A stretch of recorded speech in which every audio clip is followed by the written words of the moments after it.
김계홍의 인생 스케치.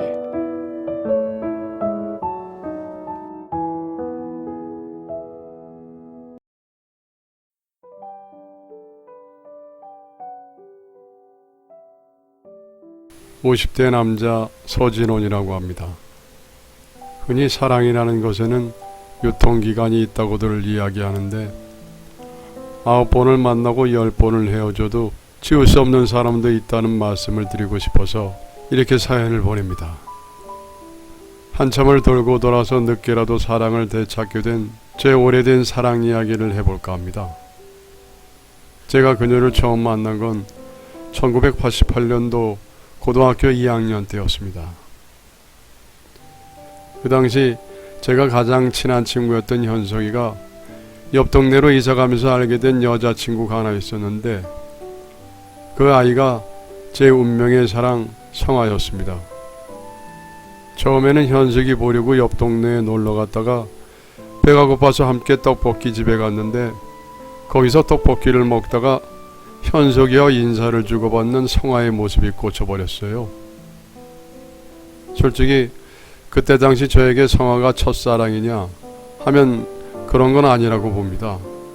그 전에도 좋아했던 여자들이 있었거든요. 예쁜 선생님을 좋아하거나 동네 누나를 좋아하기도 했으니까요.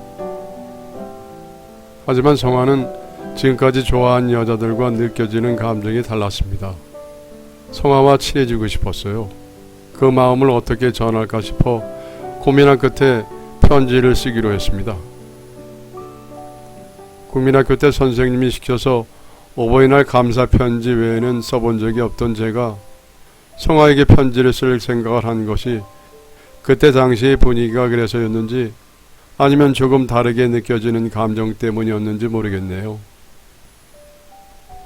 그래서 문방구에서 예쁜 편지를 사서 현석이를 통해 성아에게 전하기로 한 저는 떨리는 손으로 썼다 지웠다 여러 장의 편지를 구겨버린 끝에 완성할 수 있었고 봉투를 풀로 꽁꽁 붙인 후 현석이에게 건넸습니다. 뭐야 이게? 핑크색 편지 봉투 아니야? 뭔데? 너 연애 편지냐? 너 백성아 좋아하냐? 성아가 뭐 어때서 잔말 말고 전해주기나 해라. 너 가다가 혹시라도 절대 열어보지 마. 야 열리지도 않겠다. 풀을 꽁꽁 붙여놔서 걱정 맘마. 다음에 떡볶이 싸라. 현석이는 성아에게 편지를 전해달라는 저를 엄청 비웃었지만 그래도 착실하게 중간다리 역할을 해주곤 했습니다. 물론 저 역시 착실하게 현석에게 떡볶이를 사곤 했죠. 며칠 후 현석이를 통해 성아에게 답장이 왔습니다. 그날 저는 떨리는 마음으로 편지를 열어보았죠. 내용은 편지를 써줘서 고맙다는 것과 사소한 일상의 안부가 전부였지만 저는 그것만으로도 너무 행복했습니다. 그 후로도 저는 사랑의 큐피트 현석이를 통해 그녀에게 편지를 전달했고 그렇게 성아와 1년 넘게 편지를 주고받고 지냈습니다. 처음에는 펜팔 친구처럼 대부분 편지로 대화를 했는데 방학이 되면서 가끔씩 만나기도 했습니다. 하지만 둘이 만나는 게 어색하고 부끄러웠던 저는 말주변이 없다는 핑계로 늘 현석이를 껴 셋이 만나곤 했죠. 시간이 흘러 고3이 되었고 성아와 저는 여전히 편지를 주고받았습니다. 여전히 내용은 별것 없었어요. 그냥 날씨 이야기, 공부한 이야기, 학교에서 있었던 이야기 같은 소소한 일상 이야기였죠. 그렇게 성아와 일주일에 한두 통의 편지를 주고받는 것이 그때는 가장 큰 이벤트였습니다. 그런데 어느 날부터인가 성아에게서 오는 편지가 뚝 끊겼죠. 현석에게 물어봤지만 현석이 역시 성아를 만나지 못해서 모른다는 이야기뿐이었죠. 그러다가 학교 고사를 앞둔 어느 날 독서실에서 현석이와 성아가 우연히 마주쳤다고 합니다. 그래서 현석이가 성아에게 성아야, 진원이가 편지가 안 온다고 걱정 많이 하고 있어. 어떻게 된 거야? 사실 얼마 전에 그 편지 상자를 부모님께 들켜서 모두 버려졌어. 그래서 앞으로 편지 못 보낼 것 같아. 진원이한테 미안하다고 전해줘. 그리고 학력고사 끝나면은 그때 만나자고. 현석이는 성화와 만난 이야기를 바로 저에게 전했고 전 그나마 안심할 수 있었죠. 그렇게 남은 고3 생활을 공부에 매진했습니다. 겨울이 되어 우리 모두 무사히 학력고사를 봤죠. 저는 성적에 맞춰서 대학을 갔지만 성화는 원하던 성적을 얻지 못했고 재수가 결정되면서 아주 연락이 끊겼습니다. 몇 달 뒤 그녀의 소식을 건너 듣기로는 외국으로 유학을 갔다고 하더군요. 그렇게 제 사랑은 꽃도 제대로 피어오지 못하고 끝났습니다. 이후로는 성화에 대한 아련한 마음을 간직한 채로 일상을 살아갔죠. 그렇다고 항상 성화 생각만 하고 사는 건 아닙니다. 저도 일반적인 20대 남자였으니 또래 여자들에게 관심도 있었고 동기들과 어울려 미팅에 나가기도 했죠. 그런데 여자를 만날 때 기준이 언젠가부터 성화가 되어 있더군요. 그때는 그것이 이루지 못한 사랑에 대한 어리석은 미련이라고 생각했습니다. 그러다 보니 여자를 만나는 것에 크게 적극적이지 않게 되더군요. 조용한 대학 생활을 하던 저는 영장이 나와 군대를 다녀왔고 복학을 했습니다. 하지만 제가 졸업할 당시는 IMF 직전이었죠. 경제시장은 많이 힘들어졌고 취업시장은 말 그대로 얼어붙었던 때였어요. 경제학과를 나왔던 저는 졸업 후에 고학번 선배가 운영하는 세무사 사무실에 가끔씩 선배를 도우며 세무사 시험을 준비했습니다. 제가 살 길은 이것밖에 없다고 생각하며 친구들과 연락도 피하고 일하고 남은 시간은 거의 공부에만 매진했죠. 연락을 주고받는 건 저에게 안부를 물어주는 현석이와 가끔 일을 시켜주는 그 선배밖에 없었어요. 그렇게 피 터지게 공부해서 1차에 합격했고 2차 시험을 준비하던 중에 오랜만에 현석이한테 연락이 왔습니다. 야, 진원이 너 해낼 줄 알았어. 합격 축하해. 이제 1차 통과한 건데 뭐 아직 멀었지. 응원할게. 끝까지 한 방에 딱 붙어봐. 열심히 해 임마. 아 맞다. 야 근데 내가 오늘 집 앞에서 누구 만난지 아냐? 성화를 만났다니까. 한국에 들어왔더라고. 어디 가던 중이어서 오래 이야기를 못했는데 일단 연락처 받아놨고 이번 주말에 만나기로 했는데 너도 올래? 성화라는 이야기만 들었는데 가슴이 철렁 내려앉았습니다. 현석의 다른 이야기는 귀에 안 들어오고 이번 주말에 성화를 볼 수 있다는 생각만 맴돌았습니다. 전 거절할 수가 없었습니다. 여전히 성화 생각만 해도 가슴이 떨렸거든요. 그 주말 설레는 마음으로 성화와 현석이를 만나러 갔죠. 거의 10년 만에 만나는 성화는 한층 더 예뻐 보였습니다. 마치 TV 속 여름 음료 광고처럼 청량해 보이는 이미지였습니다. 오랜 시험 준비로 찌들어 있는 저와는 사뭇 다른 분위기였습니다. 어색한 기분이 드는 것도 잠시 현세이가 술을 시켰고 오랜만에 뭉친 기념으로 건배를 했습니다. 그리고 성화와 그간 나누지 못한 대화를 잔뜩 했죠. 성화는 대회에 실패하고 부모님의 권유로 외국으로 유학을 갔다더군요. 공부를 마치고 한국에 돌아온 지 몇 개월 안 됐다고 했습니다.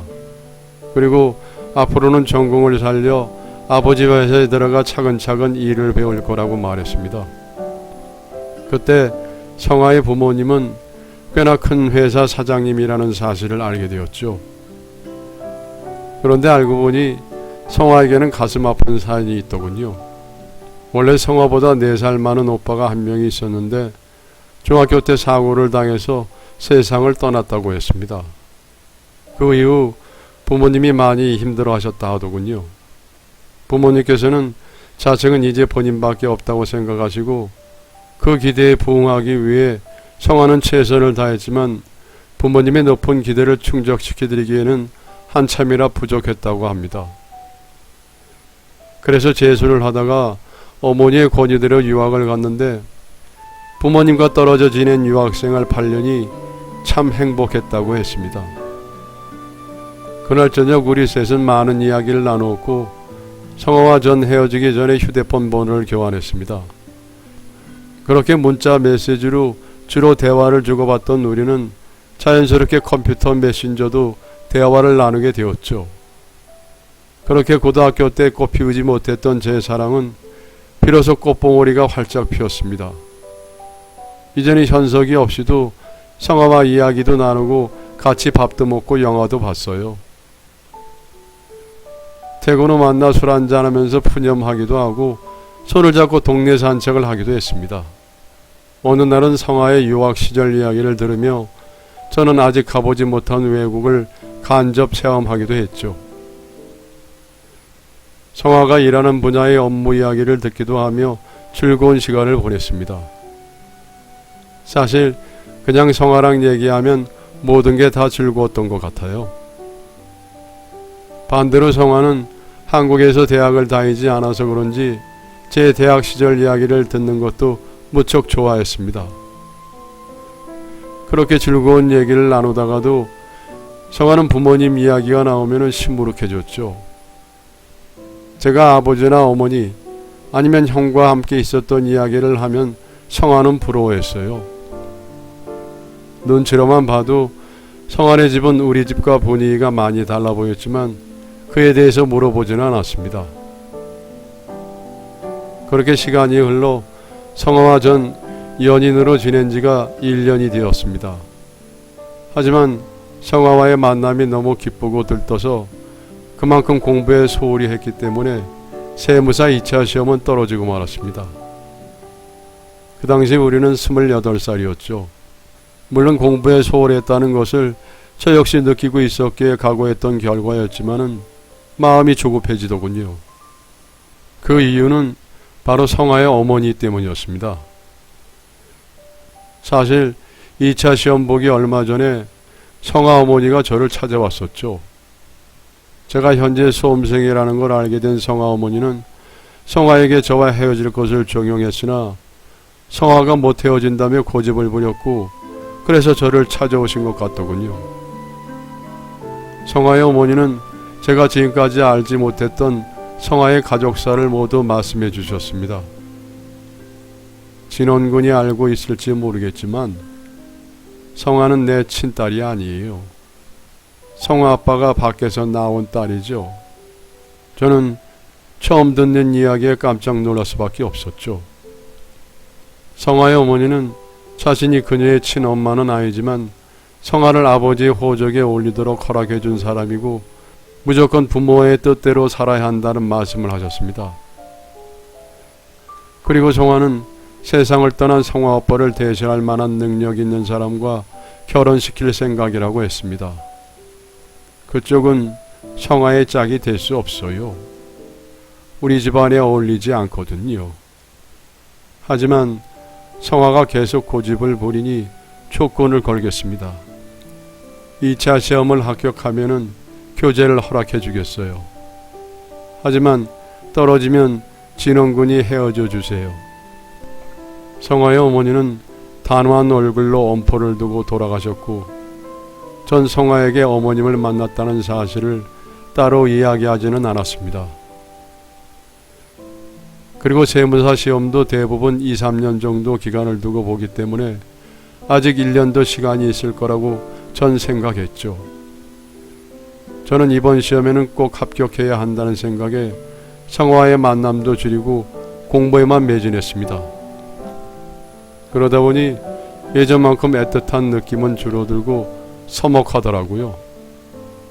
성화는 아무래도 저와 몸이 멀어지니 마음도 멀어지는 듯 했습니다. 그럴수록 저는 더욱 열심히 공부했죠. 이번 시험에 합격하면은 모든 것이 해결될 것이었으니까요. 그렇게 1년 동안 열심히 공부한 결과 29살 겨울에 드디어 세무사 시험에 완전히 합격했습니다. 전 이 기쁜 소식을 바로 성화에게 알렸죠. 성화야, 나 드디어 합격했어. 축하해, 진원아. 그런데 나 결혼해. 여러분의 사연을 기다리고 있습니다. 내용은 제한이 없고요. 구독과 좋아요는 저에게 큰 힘이 됩니다.